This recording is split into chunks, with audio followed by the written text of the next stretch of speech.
Mauro dos Santos Filho, nascido em Lajeado, pai, marido, empresário e pastor. Presidente e CEO do grupo Medical Sun, que atua no mercado de saúde e beleza. E hoje uma das maiores fabricantes de equipamentos para estética e medicina estética do Brasil. Que os pontos se conectem e as pessoas certas vão se aproximar de você. Você não consegue começar algo grande, mas você pode pensar grande. Você pode ter um projeto assim, Jonas. Tá tudo certo, gostei do teu negócio. Conta pra mim como é que foram os teus erros ao longo da vida. Aí se você disser assim, cara, eu nunca errei, ele vai dizer obrigado, porque você vai errar comigo. Eles amam as pessoas que erraram. Aí tu vem pro nosso país, o cara que errou, que um dia teve um problema, ficou devendo, esse cara é uma pessoa que dou diretriz. E eu tenho que tomar cuidado com isso para não ser sempre a pessoa, em tese, com uma boa importância nas mesas às quais eu me sento. E eu precisava frequentar um ambiente que eu seria a última pessoa da mesa. E eu fui para grandes ambientes onde, de fato, eu sou uma das últimas pessoas da mesa.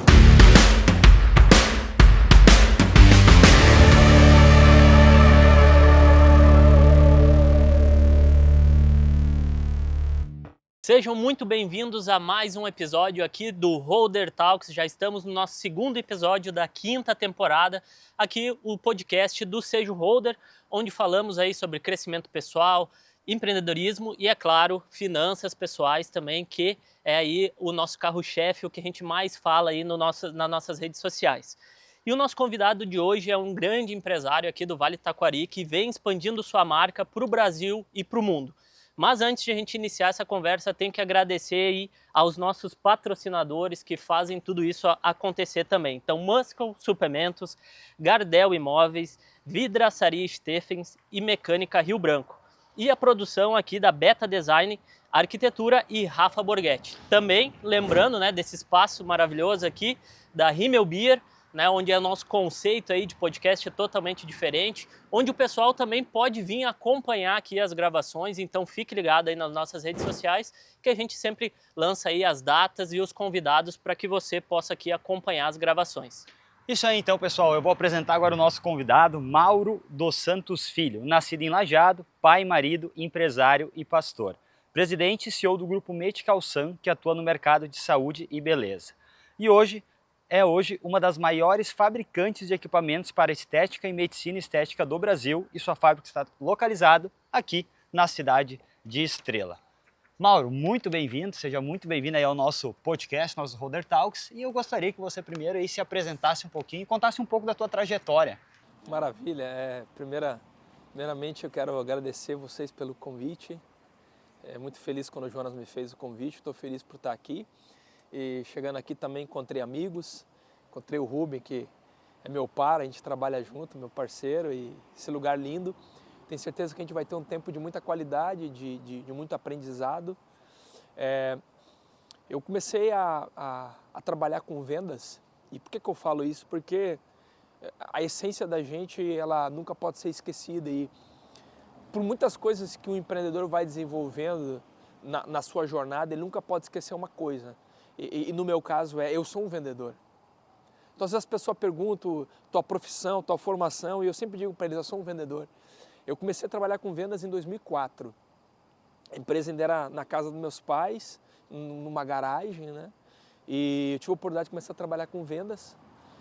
Trabalhei 2004, 2005, 2006, a gente já começou a mudar um pouco o modelo do negócio, que era um negócio voltado para... Era um negócio da saúde, mas era voltado para ortopedia, voltado para a área de fisioterapia clínica. Então, em 2006, eu já comecei a perceber que o mercado estava migrando, estava mudando, estava saindo da parte de fisioterapia clínica e estava indo para a área da estética. Eu comecei a conversar com alguns clientes, fazer perguntas para eles e tal, e o pessoal começou a me dizer que estava fazendo essas especializações, estava entrando no mercado da estética, e automaticamente os equipamentos que se vendia naquele ramo, naquele segmento, eles eram maiores, o ticket. Para você poder ter uma ideia, eu perguntei para um cliente meu quanto você vai pagar nesse equipamento. Ele falou para mim que eu vou pagar 3 mil. E na época o equipamento de ticket maior que eu vendia era uma lâmpada de infravermelho longo, era R$300.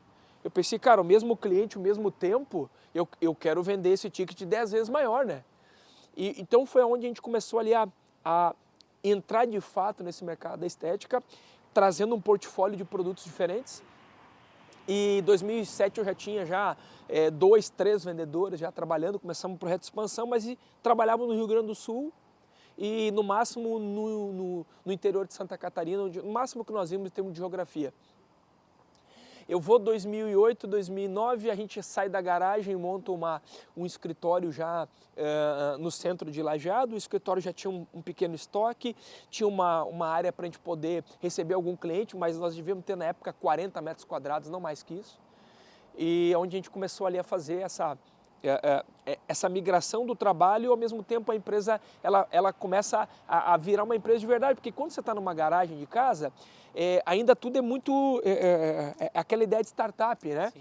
Mas quando você já vai para o escritóriozinho, a tua cabeça ela já começa a mudar, você já começa a entender que aquilo é um negócio. Mas a mentalidade de startup nunca saiu da gente. Que é a mentalidade de ser ágil, que é a mentalidade de fazer com maior nível de celeridade, de ser rápido, né? Acreditar que é possível, ter menos burocracia, essa mentalidade ela nunca saiu de nós. Então, dentro dessa trajetória, a gente chegou em 2011, eu comecei a perceber de novo que nós tínhamos que ter mais um momento de mudança. Que o nosso mercado estava crescendo muito na área da internet. Então, como a nossa escola, o modelo de negócio era de porta em porta, eu batia de porta em porta, eu visitava o cliente, tinha que explicar para ele nosso produto, esse cliente já começou a pesquisar na internet e automaticamente ele encontrava orçamentos diferentes do meu. Então eu estava perdendo o negócio. E aí eu sentei com a família e falei, gente, ou nós vamos para a internet que a gente não entende nada, ou nós vamos montar o próprio produto que a gente entende menos ainda. E aí todo mundo me deu risada e tal, meus pais falaram para mim, a gente não sabe apertar um parafuso, você está falando em produzir um equipamento médico, né? Mas quando tu tem um sonho, tu tem um projeto, quando você acredita em algo grande, no meio do caminho Deus vai te proporcionar que os pontos se conectem e as pessoas certas vão se aproximar de você. Você não consegue começar algo grande, mas você pode pensar grande. Você pode ter um projeto grande. E eu acreditei que o nosso projeto era fabricar o equipamento mesmo que eu não sabia. E com o passar dos dias, dos meses, a gente foi atraindo as pessoas que você necessitava para aquele momento. Então, naquele momento, meu primeiro engenheiro foi um cara que arrumava rádio e televisão. O cara que ele entendia de rádio, TV, DVD, mas era o que eu tinha para a época, o que eu poderia ter na época. E eu sempre acreditei que você deve fazer algo na condição que tu tem. Até você ter uma condição melhor ainda. Então, eu me lembro que as primeiras feiras que a gente fez, nosso produto era analógico. Então a gente pegava feiras com espaço pequeno, ou Jonas, de 6, 10 metros quadrados no máximo, sempre pertinho do banheiro, que é o espaço mais barato que tem nas feiras. É ali. Então eu pegava aqueles espaços, o produto era um pouco mais simples, e os clientes que passavam por lá diziam, pessoal, vocês estão com um produto analógico, mas nós estamos na era da tela touch. E eu explicava para o cliente, hoje eu estou com um produto analógico, é o que eu tenho, mas no futuro nós vamos ter um produto tela touch. E o tempo foi passando, a gente foi, cada ano que nós tínhamos um resultado melhor, nós investíamos em pessoas e depois em produto. Passava o outro ano, nós tínhamos um resultado melhor, investir em pessoas, investir em produto. Para você poder ter uma ideia, em 2016 eu precisava vender 15 máquinas por mês para manter o ponto de equilíbrio. E nós tínhamos 8 colaboradores. 2017, a gente já vendia 70 máquinas por mês. Então a gente começou um crescimento exponencial e toda a parte de resultado do negócio, eu sempre procurei trazer pessoas para nos complementar, pessoas de qualidade, pessoas que agregassem ao negócio e ao mesmo tempo a gente seguia investindo em inovação e produto. Então investir em inovação e produto vendia mais, vendia com mais margem, dava mais resultado, trazia novas pessoas, deixava o projeto mais forte, né? Então essa é uma das estratégias que a gente foi usando e é uma das coisas que a gente faz até hoje, né? Trazer boas pessoas para o projeto, estar perto de boas pessoas, entender que o projeto ele precisa de fato estar dentro de um grande ecossistema para que ele possa se desenvolver. Então o produto é um meio, o canal de vendas é muito importante, mas ele tem que estar dentro do ecossistema onde ele possa se desenvolver, porque o mundo corporativo, o mundo empresarial, ele mudou. No passado as pessoas construíam empresa. O que era construir uma empresa? Eu vou construir uma boa marca, eu vou construir processos altamente eficientes, né? Eu vou construir fluxos que me permitam aqui dentro ter agilidades, mas parava ali.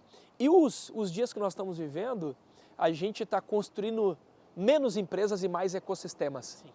Porque dentro do ecossistema ele vai ter soluções que se complementam e que geram conectividade. A gente vive a era de uma conexão.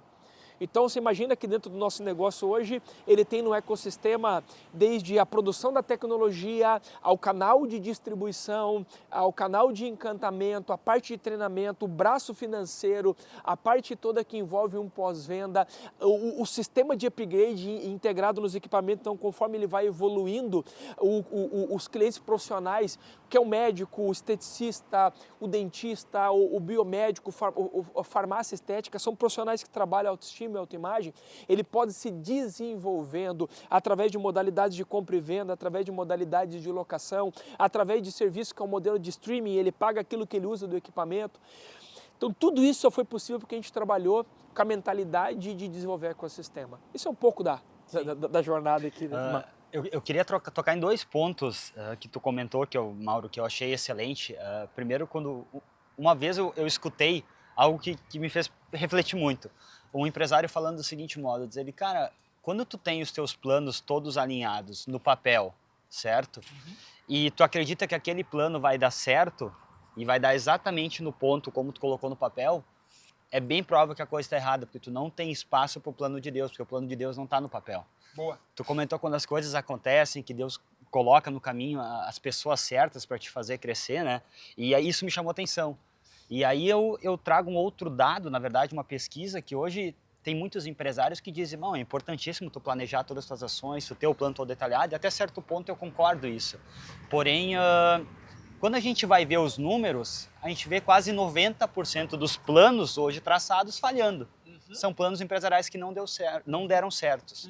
Então, qual o motivo que tu acha que faz com que esses planos realmente não deem certo? E o que fazer para mudar essa realidade? Primeiro, nós temos que entender o conceito de planejamento. Se você começar algo que ele está muito redondo, ele está muito pronto, tu já começou tarde. Tu já está atrasado no mercado para começar. Tu tem que imaginar assim, imagina o cara do Airbnb, como que ele começa? Ele começa com o quarto alugado que ele tem. Ele não tinha essa rede conectada, sistema de aplicativo, ele não tinha essa parte toda pronta. Se tu começa um negócio e ele está muito pronto, tu já está atrasado. Esse é o primeiro ponto. Porque os negócios, eles não estão desenhados de uma maneira que tem início, meio e fim. Os negócios, eles têm início. Os meios e as finalidades, eles vão modelando durante o tempo. Porque as demandas vão mudando, o mundo vai mudando e o consumo vai mudando, o mercado está muito dinâmico. Então, a primeira coisa é essa. A segunda coisa é que o modelo mental que a gente usa, ele é um modelo, primeiro progride, depois você organiza. Então, ordem e progresso tem na bandeira do Brasil, mas no mundo dos negócios é progresso e ordem. Então, primeiro vou progredir, primeiro tem progresso, depois eu vou arrumar. Quando não se tem essa mentalidade, você está olhando para o perfeito. Só que o feito no mundo dos negócios, ele é melhor do que o perfeito. Esse é um ponto que a gente usa muito no negócio. Agora, Jonas, se você trazer a tua cultura de fé para o negócio, todo negócio disruptivo e que ele tem pessoas com a mentalidade grande, ele tem projetos grandes, ele almeja grandes resultados, sempre vai ter espaço para o milagre. Por quê? Porque a mente natural nossa não consegue conceber onde nós vamos chegar. A mente natural tua, ela vai buscar uma razão. E se tu acredita que algo é maior do que você vai trazer Deus para o teu negócio e vai dizer assim, os meus olhos podem enxergar até aqui, Senhor. Mas os teus olhos podem enxergar muito mais, é por isso que precisa de espaço para o milagre. Por que precisa de espaço para milagre? Você hoje aqui não tem como afirmar num documento que semana que vem o mundo não vai ter uma crise de saúde. O empresário, ele não sabe o que ele vai ganhar mês que vem. Não existe a palavra garantia na vida dele. Não existe a palavra estabilidade na vida dele. Então imagina que é um ser que tem que estar sempre acreditando que aquilo que ele montou, que aquilo que ele se dedicou vai dar certo. Então, ele expressando a fé dele ou não expressando, ele já tem, só pelo fato dele empreender. Ele não sabe o que vai acontecer amanhã. Ele não tem nada garantido que alguém escreveu na testa e disse, olha, eu vou te comprar, eu vou fazer negócio contigo. Então essa pessoa, ele precisa entender que dentro do negócio dele, ele vai ter muita coisa que mesmo planejando não vai acontecer. Ele vai ter que entender que muita coisa que ele colocou num plano não vai acontecer. Aí vai entrar o quê? A capacidade de se reinventar, a capacidade de se adaptar. Nós somos muito mais adaptação no mundo dos negócios e na vida, propriamente dito, do que a gente de fato ter um conceito de que isso vai acontecer 100% como eu planejei. Não vai. Se ele não tiver na mentalidade, ele vai ter um modelo de negócio engessado. O que é um modelo de negócio engessado? Cara, eu montei o podcast para fazer aqui fora, caramba, mas choveu. Não, mas só um pouquinho, choveu, mas eu já tenho uma ideia de fazer aqui dentro, já tem vidro que vai pegar igual a parte verde, vai ficar bonito igual. Essa é a visão do empreendedor. Essa é a visão do empreendedor. Então ele é um cara que ele precisa pegar o ponto A, o ponto B e ligar ao próximo ponto, que é o ponto C. Só que o próximo ponto nós não pensamos, ele existe. Nós temos que provocar ele constantemente. E indo nessa linha aqui, até anotei uma frase que tu comentou, Mauro, já, que a trajetória da empresa é feita de muito suor, obstáculos superados e vitórias improváveis, né? Muito nessa linha. E aí eu gostaria que tu pontuasse alguns desses desafios e também linkando com essas principais características do empreendedor, como tu comentou agora, a resiliência, ter essa visão, né? Porque a gente entende muito sobre isso, né? Que estar perto dessas pessoas, vivenciar, ver quais são as experiências dessas pessoas também que tiveram sucesso, ajuda muito no nosso crescimento e faz com que a gente também tenha essa outra visão, né? Porque no momento, às vezes, que nem tu falou, às vezes não é que a nossa mente ali, ela consegue ver ou conceber algo, mas a gente está muito limitado por algumas crenças, né? Então, o quanto esses desafios aí ajudaram vocês a superar esse processo de crescimento, né? E quais são as principais características como empreendedor? Negócios e pessoas estão inteiramente ligados. Você nunca vai dizer assim, pô, aquele negócio é bom, mas as pessoas que lideram, as pessoas da propriedade, os acionistas não prestam. Isso não existe. Assim como também você não vai dizer, poxa, ali tem pessoas boas, maravilhosas, incríveis, mas o negócio deu errado. Não existe.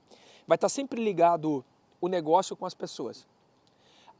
O negócio vai ser reflexo das pessoas e essas pessoas, de fato, elas vão ser o espelho também nesse negócio. Dentro da minha casa, dentro da minha família, os meus pais sempre foram pessoas muito simples, mas sempre com a mentalidade de não aceitar as realidades que eram impostas a eles. Então eu me lembro que eu tinha 4 anos, a gente se mudou do bairro que nós morávamos, e meu pai fez serão durante uns 2, 3 anos, e eu sempre perguntava por que ele trabalhava mais, minha mãe explicava, para pagar esse aluguel aqui que é mais caro. Por quê, filho? Porque nós morávamos num bairro que quando chovia dava enchente. E quando eu tive vocês, eu pensei o seguinte, cara, eu posso trabalhar mais, eu posso não ter um sofá dentro de casa, mas eu vou morar num lugar que pelo menos meus filhos não vão passar por enchente. Eu estou dando só um exemplo para vocês, tá? A mentalidade de não aceitar as realidades impostas a nós foi aquilo que eu aprendi. Então, quando nós montamos esse negócio, a primeira coisa que nós precisamos entender, o gaúcho, ele acredita que o mundo é o Rio Grande do Sul, e tá tudo bem, nós somos assim. O mundo é o sul, pô. Só que quando eu vou para um mapa de Brasil, eu tô no extremo do país. Cara, se eu parar para pensar natural, como é que eu vou concorrer com São Paulo, que a universidade da minha região forma 30, 35 engenheiros ano, e ir lá somente na Universidade de São Carlos, que é onde tem a PUC, eles formam só na Universidade de São Paulo, da PUC, forma 300 engenheiros por ano, só lá. Que quando eu boto um currículo aqui, uma vaga de emprego, digo, gente, eu preciso de vaga de montador de componentes eletrônicos para um produto eletromédico. E as pessoas que pegam o currículo se prepararam para trabalhar em empresas de alimento. Pô, eu sei cortar um porco, eu sei cortar uma galinha, eu sei mexer nas máquinas das empresas de doce, eu sei mexer na máquina das empresas de bebida. Mas o que é isso aqui? Pô, então tu vai ter que te reinventar na condição que tu tem, no lugar que tu tem, mas aquilo não pode diminuir o teu sonho e nem pode ser uma barreira. Aquilo precisa ser para você um fator e um trampolim para que você vá adiante. Porque tem oportunidade no meio da dificuldade. Então o que a gente fez? Gente, vamos lá. Fala para mim aqui, Se nós treinar essas pessoas, funciona? Funciona. Que tipo de pessoa nós temos que pegar para essa área da montagem? Pessoas concentradas, pessoas que têm capacidade de fazer mais coisas ao mesmo tempo. Eu disse, não, só um pouquinho, vamos contratar mulher, velho. É uma pessoa concentrada, faz 10 coisas ao mesmo tempo e ela é minuciosa. Naquele período a fábrica de calçado estava fechando e praticamente a gente contratou 40 mulheres da fábrica de calçado, treinamos ela e crescemos. É se adaptar. Paramos de botar assim vaga para montador de produto eletrônico. Cara, tem vaga na meia de calçã. Se tu tiver o nosso perfil de um cara assíduo, se tu tiver o perfil de transparência, honestidade, produtividade, vontade de vencer e fé, são 6 princípios que nos regem. Se tu sabe ou tu não sabe, não importa, eu quero você lá, eu quero tu lá. Que agora nós vamos te treinar. Tu não aprendeu na escola nem na universidade que nós existíamos, certo? As pessoas daqui se prepararam para o mercado de alimento, para o mercado de bebida e está tudo certo. Mas nós vamos te treinar. Então, por que eu estou falando isso? Porque essas dificuldades nos fizeram entender que elas não precisavam ser muros na nossa vida, mas elas poderiam ser pontes no nosso negócio. Elas poderiam ser pontes para que a gente pudesse, de fato, conectar pontos, para que a gente pudesse aproveitar o vale. Por exemplo, hoje nós temos 8 famílias, mais ou menos, né, Rubem? Umas 8 famílias, pelo menos que a gente trouxe de fora, né? Vieram morar aqui com os familiares e tudo. Gente que eu fui lá e quando eu trouxe eles para cá, eu disse assim, cara, eu vou te levar, por minha conta, vai ficar uma semana na minha região. Mas eu não quero só que tu olhe a meia de calçã. Eu quero que tu veja o trânsito, que não tem. Eu quero que tu veja como é barato comer aqui. Você vai a São Paulo, 2 pessoas, a conta é 600, a conta vai dar 600 reais assim, ó, pra tu ir num lugar simples. Beleza. Aí, pô, levei os caras no Beto lá, em Lajeado, lá no restaurante do Parque do Imigrante. O cara comeu aquela comida, no final deu 120 reais. Ele falou, o que é isso? Tá errado. O cara tá me cobrando só a polentinha. Aí levei o cara nas escolas, levei o cara na escola que o meu filho estuda. Disse, vai lá e vê quanto é que é a mensalidade dessa escola aqui, ó. Câmera por tudo, segurança, escola bilíngue, papapá. O cara, não, Mauro. Dá uma olhada, nós estamos a 50 quilômetros de Bento, Vale dos Vinhedos. O cara vai passear, vai tomar um vinho com a esposa, né? Toma 2h30 de Gramado, toma 1 hora do aeroporto. A nossa região é incrível. O cara disse, Mauro, tu tem razão, não é só vir trabalhar aqui, tem todo o entorno. Os caras vieram morar. Eu tenho famílias que veio comigo com um contrato de 1 ano, já renovou para 3. Eu tenho família que veio comigo que já comprou casa aqui. O Danilo já comprou casa, as pessoas estão comprando casa aqui. Então tu pega aquela dificuldade de estar num lugar que é o pensamento do vitimista. O vitimista é o seguinte, esse ano vai ser ruim porque o governo está ruim, porque meu lugar choveu, eu não sei o quê. O empresário que se diz empresário, no mínimo, ele tem que ser um protagonista. Senão é o seguinte, velho, rasga o teu CNPJ e vai trabalhar em outro lugar que está tudo certo. Vai fazer um concurso público. Tu é empresário, choveu, tem que tocar para frente o teu negócio. Tu é empresário que é um meteoro ali, tem que tocar para frente. O que te diferencia das outras pessoas? A tua capacidade de gerar riqueza em meio a todas as situações. Isso é o que te diferencia de alguém. Eu tive a oportunidade, eu fui 3 vezes para Israel. Cara, tu vai para Israel, tu chega lá, tu diz, cara, não é possível que os caras fizeram isso aqui no meio de um deserto. Mas quando tu conversa com os caras que tem sistema de irrigação, tem a parte toda deles de tecnologia desenvolvida que é muito forte, a parte bélica, a parte de armas que é muito forte, o modelo que eles criaram de acreditação e chancela nos diamantes que tem no mundo, a parte de mineração. Tu vai, cara, o que aconteceu? Não é o lugar é muito ruim, velho. O lugar tem montanha rochosa, tem inimigo por tudo quanto é lado, tá beleza? É um deserto danado, mas os caras têm a mentalidade de protagonista. O maior lugar de venture capital, que é capital de risco que tem no mundo, é Israel. Israel, tu vai apresentar o pitch do teu negócio pro cara, o cara vai perguntar para ti assim, Jonas, tá tudo certo, gostei do teu negócio, conta pra mim como é que foram os teus erros ao longo da vida. Aí se você disser assim, cara, eu nunca errei, ele vai dizer obrigado, porque você vai errar comigo. Eles amam as pessoas que erraram. Aí tu vem pro nosso país, o cara que errou, que um dia teve um problema, ficou devendo, esse cara nunca mais presta na vida. Cara, mas tu tá no Brasil? Tô. Tem que vencer, pô. tem que vencer governo, tem que vencer a estrada, tem que vencer a incompetência de governante, tem que vencer o imposto que é alto, tem que vencer as pessoas, tu tem que vencer, pô. Esse é o que te diferencia de empresário, entendeu? Tu não tem outra opção. Quer outra opção, faça outra coisa. Mas tu é empresário, meu. Eu vendo aqui, ó, eu vendo cachorro quente, tá tudo certo. Eu vendo cachorro quente na chuva, eu vendo cachorro quente no sol, eu vendo no verão, tá entendendo? Eu tenho um cachorro quente que é para vegano, tu tá entendendo aqui? É isso aí, isso que diferencia o cara. Por quê? Porque o que vai mover o mundo sempre para o próximo nível é a ideia e a execução dos empreendedores. É isso. Mauro, a gente quer entrar também na parte de desenvolvimento pessoal, de hábitos, que eu acho que é importantíssimo a gente trabalhar aqui. Mas antes de entrar nessa parte, eu gostaria que tu desse, vamos dizer, um conselho. Tem um empreendedor, né, um cara jovem ainda lá que está querendo montar sua empresa e começar seu negócio. Qual é o conselho que tu pode dar para ele? Cara, começa por isso, faz isso, que a partir daqui é trabalho duro, que a coisa tem mais chance de dar certo. Vamos lá. Você quer começar a empreender, certo? Cara, a primeira coisa que tu tem que fazer é empreender onde tu tá. Eu tô trabalhando aqui nesse lugar, ok? Se eu vier para ti contar meu sonho, que eu também quero ter minha cervejaria, eu quero fazer outra coisa, mas aqui eu não tô agindo como um empreendedor, como um intraempreendedor, eu já tô errado.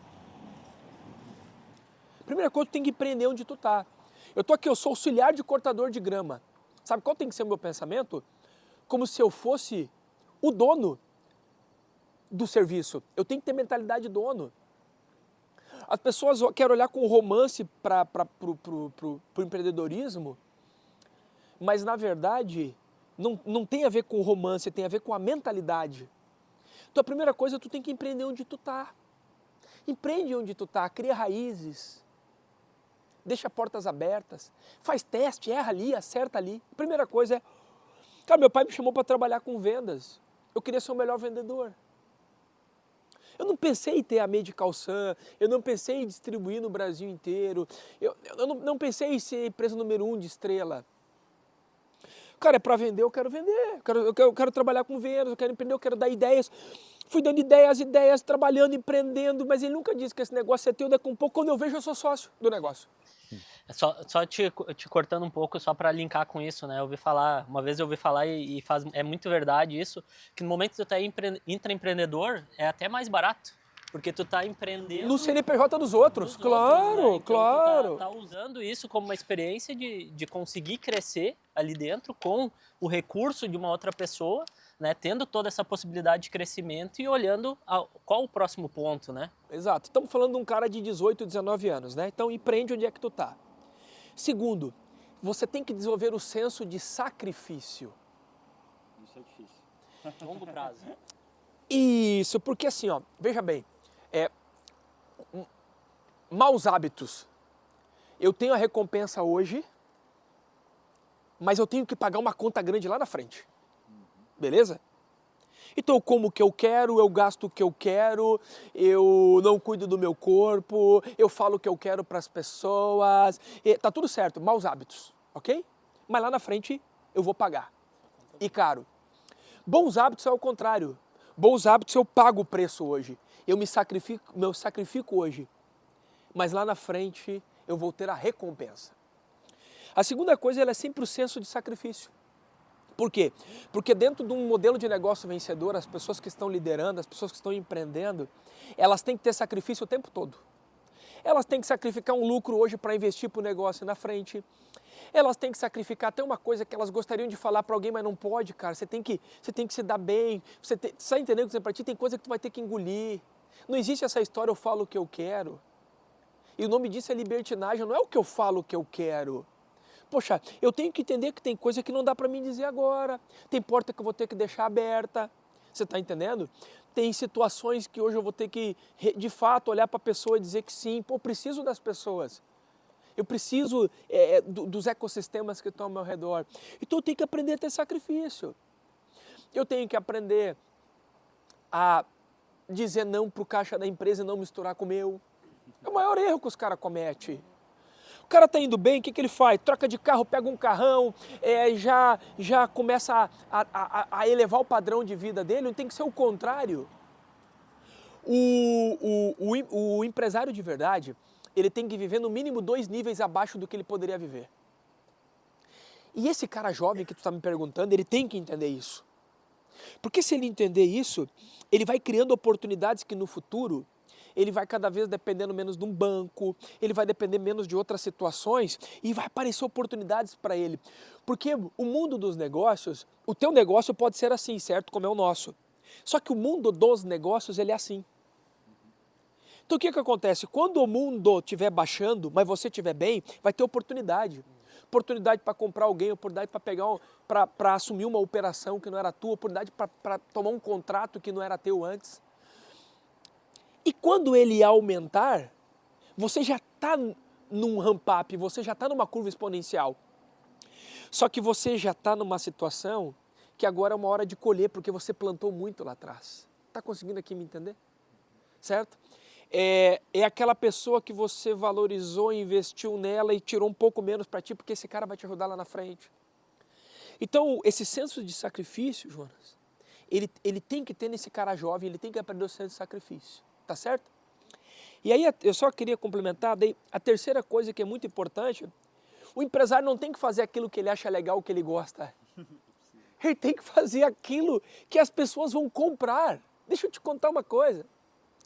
Se esse cara aqui vende isso aqui, mas o sonho da vida dele é vender pastel com carne e ovo, mas as pessoas querem essa tábua de frios, cara, ele tem que vender essa tábua de frios. O que eu vejo muito de empresário? Poxa, copo não é meu negócio, as pessoas até me pedem, mas cara, é muito simples, eu gosto de taça. Eu amo vender taça, sim, mas as pessoas querem comprar taça? Porque se as pessoas não querem comprar taça, amigo, tu tem que ser fã do copo. Eu conversei com um empresário domingo na feira que eu estava em São Paulo. Perdão, segunda. A feira foi sábado, domingo e segunda. Falou para mim, Mauro, sabe qual foi o meu principal erro nos últimos 7 anos? Qual foi? Eu quis vender para as pessoas um produto que eu era apaixonado quando as pessoas querem comprar outro produto. Você tem que ser um apaixonado por empreender. Você tem que ser um apaixonado por conectar pessoas. Só que produtos são meios. Você está entendendo? Vamos imaginar aqui alguém que tem um mix de vários produtos. E alguém chega e diz, cara, eu quero esse produto. Gente, produto bom. Você sabe qual que é produto bom? Sabe o que é um produto bom? Que vende. Cara, eu tenho o melhor produto do mundo, ele está redondinho, ele é muito melhor, aquele é ruim, aquele é ruim, aquele é ruim. Não, mas só um pouquinho, amigo. Eu só preciso entender quanto que você vende desse produto, eu vou te dizer se é bom. Tu consegue me entender? Perfeito. É isso, ele tem que ser apaixonado por aquilo que vende, pô, que dá negócio. E eu não estou dizendo para ele conta princípios, nem regras, nem padrões e nem aquilo que é legal, vejam bem. Dentro da regra, dentro do que tem princípio, ele não pode infringir os princípios dele. Eu, por exemplo, se alguém vier para me comprar algo que eu tenho que infringir meus princípios para vender, eu não faço. Isso é outra coisa. Eu estou falando que naquilo que eu domino, quando alguém quer, eu não tenho que ser fã daquilo, eu tenho que ser fã de empreender. Isso é uma falha grande, né? Que é justamente isso. Tu cria ali um produto e depois você tem que achar um cliente para esse produto. E na verdade não. Olha dentro da tua base, dos teus clientes e aí cria um produto. Aí faz uma pesquisa e justamente vende realmente a solução que esse público necessita, né? Então, acho que isso é uma coisa que a gente também passou por um certo tempo dentro do Sage Holder, que era a gente às vezes criava o que a gente achava interessante o que o público precisava. E com o tempo não, a gente foi mais conversar com o cliente, cada vez mais escutando, né, a nossa base, a nossa comunidade para entender o que faz sentido para eles. Né? E aí sim a gente consegue ter uma distribuição maior do nosso produto, às vezes não é nem sempre o melhor, mas é o que distribui mais, o que é mais visto também, que consegue realmente crescer e expandir. Né? Perfeitamente. O poeta Chitãozinho Chororó dizia o seguinte, o artista vai onde o povo está, beleza? Então veja bem, nós começamos a fazer um teste em 2021 a criar produtos de high ticket, ou seja, produtos com valor agregado alto. E o nosso mercado nos criticava dizendo o seguinte, cara, isso aqui nunca ninguém comprou, vocês vão se arrebentar no meio. E eu fiz um teste com um produto. Fiz um teste com o produto, a gente fez um pré-lançamento de 30 unidades, vendeu as 30 unidades. E o meu ticket médio na época era um produto de 29 mil reais. E eu lancei um de 99. Haifu, Ultramed, perfeito, Rubem. O Haifu, puf, vendeu. Eu disse, gente, nós estamos errados. Nós estamos muito atrasados. O pessoal quer esse aqui de 99. Como assim, Mauro? Tira todo o portfólio de 20 mil, só fica com o de 20 e pouco, portfólio de 10, 5, 6, tira tudo. Como assim, cara? Isso aqui vende, as pessoas pedem, isso aqui vende, tá tudo certo, mas o tempo do engenheiro, o tempo do montador, a hora trabalhada aqui dentro, o custo desse pavilhão é o mesmo para fazer um produto de 90 e de 10. Sim ou não? Sim. Então nós vamos pedir 90. Vamos fazer mais um teste. Aí lançamos um de 200. Vendeu. Aí eu fui para uma feira e os caras falaram assim, ah, que loucura, tal empresa lançou um super laser, tal. Tá vendendo esse laser a 500 mil, imagina que loucura, isso aí ninguém compra. Daí eu falei, cara, deixa eu dar uma olhada nessa loucura, eu gosto das loucuras, eu gosto de pensar fora da caixa. Fui lá, olhei o laser do cara e tal, e o stand do cara movimentado. Eu disse, cara, nós vamos fazer um produto. Fizemos um produto de 500 mil, vendeu. O que eu quero falar para vocês? Vamos imaginar que você é do ramo imobiliário. Você está me entendendo aqui? E você tem a opção de fazer Minha Casa Minha Vida, tá tudo certo. E você tem a opção de fazer casa em condomínio. O que você decidir na tua cabeça fazer, tá tudo certo. Você só tem que imaginar o que tu tem que se preparar, o que você tem que mudar, o que você de fato vai ter que ter de diferente e como acessar o público para a casa tal de início e para a casa do condomínio. Pegou? Só que muitas vezes, na cabeça do empresário, ele não acredita que aquilo vai vender. E posso te falar uma coisa? Ele está certo, não vai vender. Porque se tu não acredita, não vai acontecer. Você é o primeiro a comprar a tua ideia. Vamos entender aqui? Eu compro uma ideia, eu compro. Mas veja bem, que é o outro erro. Não existe só um homem inteligente no mundo. Ou seja, não é possível que só eu esteja certo e está todo mundo errado. Beleza? Eu preciso de pessoas da minha confiança que também digam, não, ô Mauro, a tua ideia está certa, eu compro a tua ideia. Minha esposa, meus pais, o Rubem, outras pessoas que caminham comigo estão pegando? E eles vão dizer, não, está certo. Como eles também podem dizer, gente, isso aqui não dá, acho que está errado. Mas quando tiver concordância no teu círculo íntimo de confiança, cara, vai para cima, velho. Por quê? Porque como não existe uma pessoa inteligente no mundo, outras pessoas inteligentes concordaram contigo, outras pessoas inteligentes em algum momento daquele produto vão se conectar contigo. Imagina esse cara aqui, que loucura! Vai fazer lá no interior de Novo Paraíso um negócio desse. Não, mas só um pouquinho, amigo. As pessoas vão vir lá, vão ter essa experiência comigo, vão amar, vão tomar minha cervejinha, vão divulgar. Tu tá entendendo o que eu tô dizendo pra ti? Só que esse cara acreditou e montou um big do negócio aqui. Incrível, lindo. Eu não conhecia. Eu vou vir mais vezes aqui. O que eu quero dizer? Essa visão dele foi compartilhada com poucas pessoas do círculo íntimo que disseram, vai pra cima. E fez um negócio incrível, de primeiro mundo, moderno, com tudo que tu imaginar que existe da atualidade. Só que se ele não compra essa ideia, ele não faz. O empresário tem que comprar a ideia dele, tem que ser de verdade. Ele não pode comprar a ideia de um terceiro, tem que ser dele. Aí vai ser legítimo. Entenderam? Entendeu a diferença do negócio legítimo quando não é? Tudo que não é legítimo não tem identidade. Tudo que não tem identidade é falso, não tem DNA. Você está me entendendo? Não gera essa conexão. Aí o cara não tem DNA, é de mentira o que ele está fazendo, mas quando é verdadeiro tem DNA, tem identidade. Cara, isso aqui tem a minha cara, isso aqui sou eu. Eu acredito nisso, entende? Eu acredito no nosso projeto. Isso é muito importante. A pessoa que está empreendendo ou que pensa em empreender tem que ser muito verdadeiro, ela acreditar naquilo que ela vai fazer. E não importa qual nível que for, não importa qual modelo de negócio for, ela tem que acreditar. Eu acho que tu trouxe ao longo de toda essa conversa até agora, quem conseguiu pegar, né, já pegou vários hábitos que são essenciais na cabeça do empresário, do empreendedor, enfim, para ele crescer. Mas eu gostaria que tu buscasse agora, na tua trajetória, quais os hábitos que tu desenvolveu e que foram essenciais durante a tua trajetória? Lá no início, olha, esses hábitos aqui eu tinha lá no início e me ajudou a crescer. Porque quando a gente atinge daqui a pouco um certo grau, um certo patamar da nossa empresa, enfim, a gente adquire, obviamente, novos hábitos que são mais condizentes com o atual momento no qual a gente está. Só que o ideal é a gente saber os hábitos lá no início. Lá no início, que hábitos que tu tinha que realmente fizeram com que tu crescesse, com que tu tivesse essa mentalidade, talvez mudasse um pouco essa tua mentalidade para se tornar um grande empresário, um grande empreendedor. Eu fui com o tempo, eu fui adquirindo bons hábitos porque ninguém nasce com isso. Eu comecei a trabalhar com 19 anos, com 19 anos tu acha que tu sabe tudo do mundo.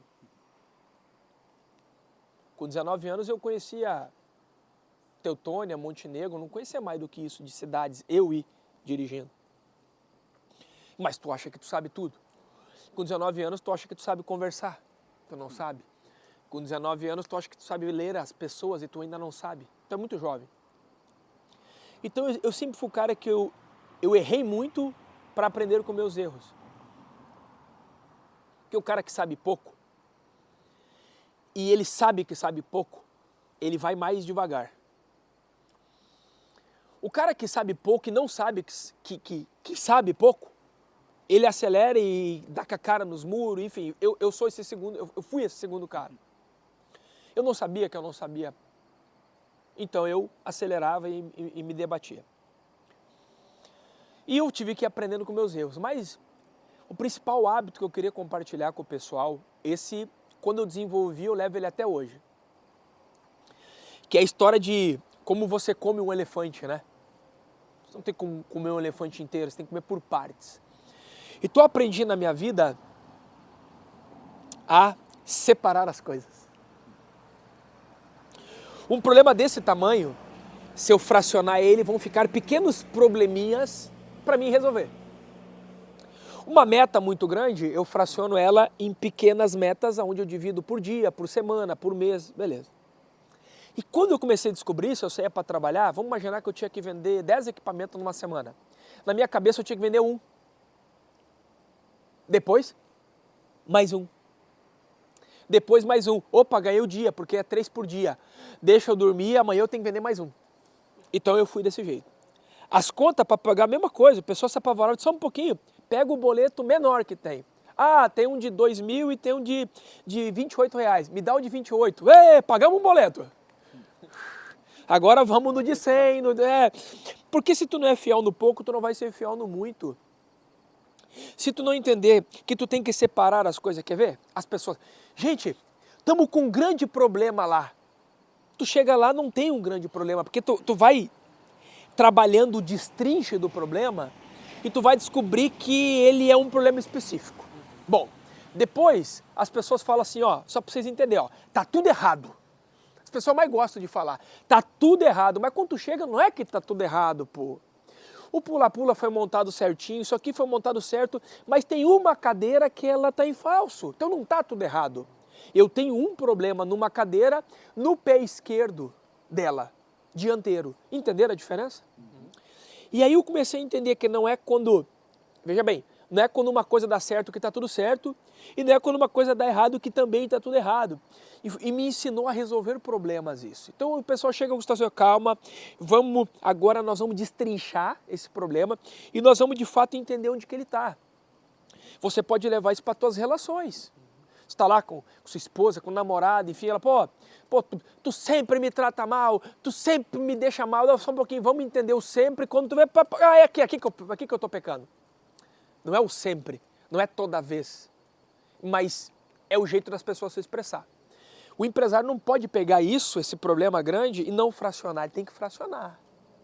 Ah, o Brasil é um país ruim, é um país que... Não, só um pouquinho, só um pouco.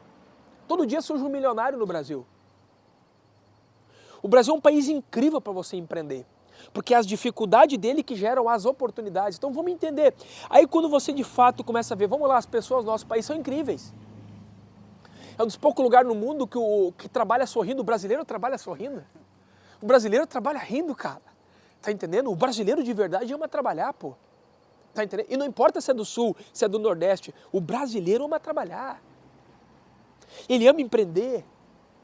Tem muita oportunidade no nosso país, tem muita gente boa, tem muita gente séria. Gente, tem mais pessoas honestas, corretas e produtivas do que pessoas que não prestam e improdutivas. Mas se tu generalizar e botar todos os gatos dentro do mesmo saco, não, aí você não vai enxergar. Então eu gosto sempre de enxergar as coisas. Você tá entendendo? Ah, mas o governo, não, é só um pouquinho, tem coisa do governo que é boa, cara. Tem coisa que no nosso país funciona, gente. Você tá entendendo o que eu quero dizer para ti? Mas você tem que pegar situações e separar as coisas. A sabedoria está em separar as coisas. Eu não misturo as coisas, eu separo elas. Então quando eu vou conversar com as pessoas, meu grupo de colaborador, pessoas que estão comigo, eu digo, só um pouquinho. Eu não vou misturar as coisas contigo, tá? Não é porque tu fez tudo certo até agora que eu não vou falar desse papel que está no chão. Eu não estou sendo mesquinho, eu estou sendo detalhista. Porque eu não posso deixar passar o papel no chão. Então eu preciso dizer para ti, ó, passe e ajunta o papel, ok? Porque senão isso aqui acontece, ninguém pode falar nada para ti porque tu é um cara de resultado e tu vem há muito tempo indo bem. E agora porque tu vai muito bem, isso ninguém pode falar para ti. Não, vamos parar de misturar? Você foi muito bem até quando? Até ontem. Prazer, hoje é um novo dia. Nós fomos bem ano passado, esse ano é outro ano, pô. Ah, Mauro, mas tu tem que entender que a gente vai batendo meta de ano em ano. Sim, mas os anos também mudam de ano em ano. Eu esse ano tenho que pagar a conta, a não ser que tu pagou no ano passado e ganhou quitação para esse ano. Eu tenho compromissos esse ano. Sim. Perfeito. Tá. E nisso eu acho que tem uma frase muito boa do Napoleão Hill que ele diz, né? Para cada adversidade tem a semente de uma oportunidade equivalente. E isso tá na mentalidade da pessoa de olhar por essa oportunidade. Né? E quando tu traz essas questões de hábito também, a gente entende que o hábito ele tá muito relacionado ao ambiente. Né? Tu vai ver esses hábitos, ou que tu tá tendo um hábito ruim, quando tu te espelhar em outras pessoas e no ambiente que tu convive, né? Então a gente também te acompanha bastante, vê que tu tá sempre num bom ambiente, né? Com pessoas de crescimento, aí Joel J, Caio Carneiro, Flávio Augusto, né? E eu queria que tu comentasse um pouco sobre justamente isso, né? A importância de se estar no ambiente correto, no ambiente de crescimento, no ambiente de uma mentalidade, né, que ela visa aí o crescimento e também esse network, o quanto que isso é importante tanto para o crescimento pessoal quanto profissional. Boa. É importante a gente entender que ambientes são feitos de pessoas, tá? Não existe, pô, vou naquele ambiente, ele é bom. Não, aquele lugar é bom por causa das pessoas. O ambiente vai ser leve por causa das pessoas, o ambiente vai ser pesado por causa das pessoas. O ambiente vai ser inteligente por causa das pessoas e vai ser um ambiente tolo por causa das pessoas. Eu sempre acreditei que eu preciso me desenvolver para que eu possa gerar nas pessoas que estão comigo o mesmo nível de desenvolvimento. Se eu parar de me desenvolver, eu vou ter dois problemas. O primeiro, eu posso ter pessoas que me passam e isso não tem problema me passar. Só que daí eu não posso mais ser o líder. Ok? Esse é o primeiro ponto. Se eu quero continuar como líder, não é que eu sou melhor ou pior que alguém, eu tenho que seguir me desenvolvendo, porque quando eu chegar em alguém e disser, tu precisa melhorar, você precisa evoluir, você precisa ajustar algumas coisas para você progredir, ele vai dizer para mim, mas como assim que tu não faz? Então eu tenho que dar um exemplo. Eu procurei os ambientes de mastermind, eu procurei a ambiência, que é assim que fala, e o ambiente de mastermind com pessoas incríveis, porque no meu dia a dia, normalmente eu sou a pessoa que vou dar a última palavra, normalmente eu sou a pessoa que tem um bom conselho, normalmente eu sou a pessoa que dou diretriz. E eu tenho que tomar cuidado com isso para não ser sempre a pessoa, em tese, com uma boa importância nas mesas às quais eu me sento. E eu precisava frequentar um ambiente que eu seria a última pessoa da mesa. E eu fui para grandes ambientes onde, de fato, eu sou uma das últimas pessoas da mesa. Por quê? Porque agora eu vou aprender. Agora ninguém vai ficar pedindo para o Mauro como faz, como que não faz, agora eu vou perguntar. Agora eu vou ter humildade de aprender. Quem não está disposto para sentar para aprender, não pode ficar de pé para ensinar. Então eu invisto muito, e não só em mim, eu levei junto a minha esposa, porque eu acredito no casal junto. Esse modelo de ambiência está me conectando com grandes mentes, que está fazendo com que o meu nível cognitivo, ele está expandindo. Porque eu estou tendo conexão com pessoas que têm ideias que muitas vezes estão à frente, com pessoas que com 4, 5 palavras, eu digo, cara, só um pouquinho, parei que eu tenho que anotar, porque isso aqui é um insight poderoso. A mente nossa, ela tem o limite daquilo que você sabe. Simples assim. Você pode colocar aqui alguém num vídeo e aprender com o cara. Se ele te levar para um novo nível, é porque ele vai colocar uma semente daquilo que você não sabe. Tá entendendo? Bom, se eu tenho limites naquilo que eu sei, eu também vou estar limitado com as pessoas. Eu preciso ampliar as minhas capacidades para que eu possa estar com as pessoas. Com o passar do tempo, eu estou 2 anos nesse programa, que é o Clex Club. E eu fui conhecendo pessoas, fui me aproximando da liderança e de maneira natural fui me conectando com essas pessoas. Porque quando eles me deram a oportunidade de conversar com eles, a nossa química mental, ela começou a casar. E os caras começaram a me chamar e dizer, pô, o Mauro tem boas ideias, eu quero estar com ele. Então, todas as vezes que eu fui aprendendo com essas pessoas, eu também fui evoluindo. E conforme você evolui com quem você está perto, você cria uma química mental. Ou seja, o Jonas está falando, eu estou pegando aqui, cara, estou entendendo, agora eu estou entendendo. Porque você eleva as frequências das pessoas. É a mesma coisa uma venda. Se eu vou chegar para alguém e ela não estiver na mesma frequência que ela não vai entender o que eu estou falando. Isso vale para colaborador, isso vale para família, isso vale para casal.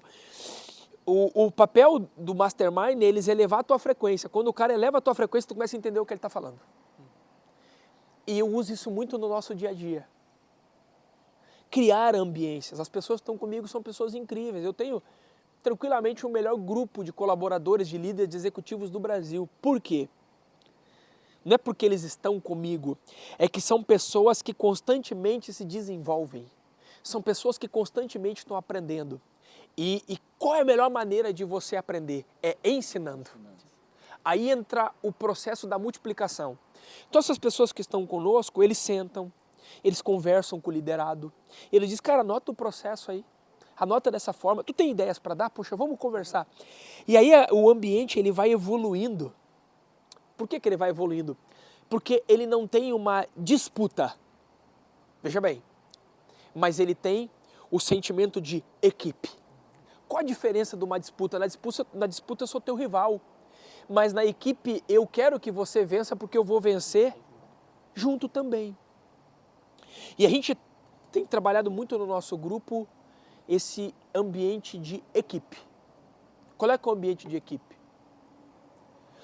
Eu fui uma vez na casa do Ruben. E eu não me lembro se o Ruben foi algum dia lá em casa, eu não lembro, Ruben. Foi, né? Foi, né? Eu não preciso estar toda semana na casa dele. Porque não é minha proposta essa. Nem nós precisamos estar enrabichados toda hora. E nem precisamos concordar toda hora. E talvez nem precisamos concordar, mas deixa eu te contar uma coisa. O nosso papel lá é juntos vencer. O papel do líder não é ser o cara mais amado da equipe. O papel do líder não é ser o cara mais simpático da equipe. O papel do líder não é ganhar no final do ano o troféu Miss Simpatia ou ganhar o troféu Disciplina. O papel do líder é levar o time para a vitória. O meu time tem que vencer. Esse é meu papel com vocês, gente. Onde que eu vou ver isso? Na vida da pessoa, na família dela, ela trocando de carro, ela comprando uma casa, ela prosperando, ela pagando uma escola melhor para o filho dela, ela agradecendo o SUS, mas podendo ter um plano de saúde, ela podendo botar o filho numa escola particular. É isso, cara. Tu leva as pessoas para vencer. E muitas vezes o líder pensa que ele tem que ser o cara mais simpático. Tu tem que ser educado, respeitar as pessoas. Mas você precisa trabalhar com elas para que elas entendam que no final do dia tem coisa que nós não vamos concordar e está tudo bem. Só que, gente, nós precisamos vencer. E aí você sai do lado de pessoalizar as coisas e você começa a olhar para os problemas e para os desafios e não mais para as pessoas. Discute os problemas e não as pessoas. Exatamente. Pô, Jonas, você é isso, você é aquilo, não só um pouquinho, Jonas. Isso aqui você errou, certo? Cara, vamos ver agora como é que nós podemos acertar? Como é que funciona? Você está em baixa no sentido de erro. Errou, perdeu, não deu certo. Esse momento aqui, que está tudo em baixa, eu tenho que pegar na tua mão e dizer, cara, vamos para cima, vamos vencer, vamos virar isso aí, pô. Agora é hora de virar, ó. Agora não é hora de falar quem errou, agora não é hora de falar quem está certo. Agora eu preciso de você comigo, tá bom? Tá bom. Subiu, acertamos, agora está tudo bem. Agora vamos tratar. Agora senta aqui, ó, deixa eu te contar. Tu errou lá, tu quase prejudicou a gente, tá? Você quase botou a perder nosso projeto. Mas por que eu vou falar no momento que está tudo bom? Porque conversas difíceis tem que ser em momentos bons. Só que as pessoas são ao contrário, esperam, tá tudo ruim para conversar sobre conversa difícil. Velho, momento difícil é pegar a mão da pessoa e dizer, vamos para cima, vamos vencer essa barreira, vamos vencer essa muralha, vamos derrubar esse gigante, vamos junto. Agora não me importa o cara que errou lá, que não errou aqui, cara, agora tem que dar certo. Terminou, deu certo, venceu, passou, a pessoa entendeu que venceu, agora senta e trata. Esse é o conceito. Excelente.